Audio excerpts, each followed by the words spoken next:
The Galactic Federation had always considered humanity a minor species, a footnote in the annals of interstellar history.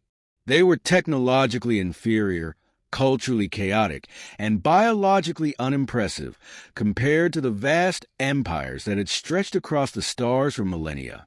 But what the Federation had failed to understand was that humans possess something unique, something no calculation, no genetic sequencing, and no algorithm could predict: love. Not just in the trivial, sentimental sense that some alien species recognize, but in a way that defied reason and logic. It was this love that would change the fate of an empire and ignite a war that no one could have foreseen. Ambassador Rail of the Zeltri Dominion had been sent to Earth as an observer, tasked with studying humanity and reporting back on their capabilities. He had expected to find a race barely capable of interstellar travel, still struggling with their primitive emotions and warring tendencies. What he had not expected was to meet Alexander Carter. Alexander was no warrior, no scientist, not even a politician.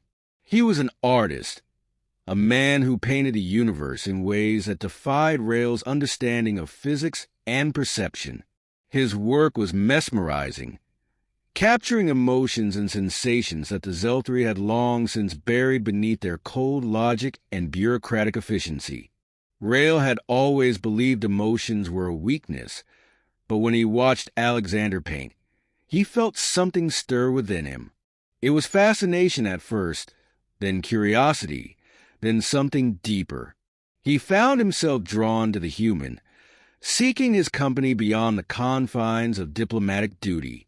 Alexander, for his part, had never met an alien quite like Rail. The Zeltri were taller than humans, their bodies sleek and elegant, their eyes a swirling mix of shifting colors that betrayed no emotion. But Rail was different, at least that's what Alexander told him. He spoke of the way Rail's presence filled a room, how his voice carried a melody that no human could replicate. He spoke of Rail as if he were more than just another bureaucrat from the stars. He spoke as if Rail were something beautiful. And that was when Rail realized that Alexander was dangerous in a way no weapon could match. Their connection did not go unnoticed.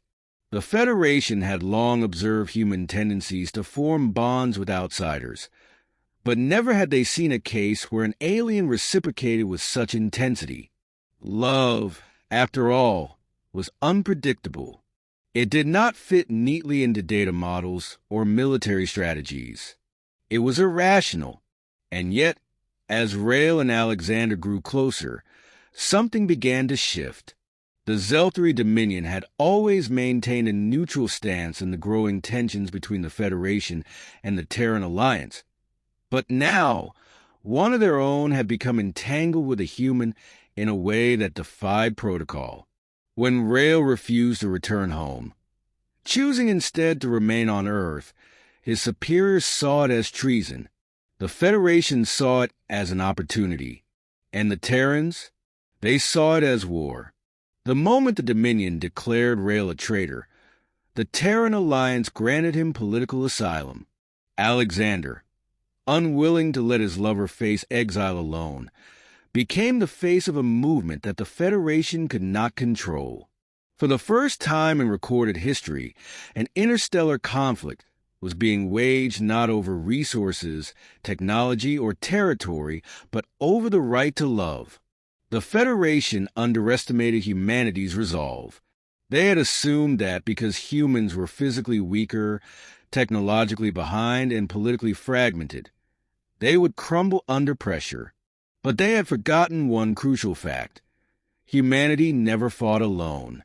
Where one human stood, 1,000 would rise.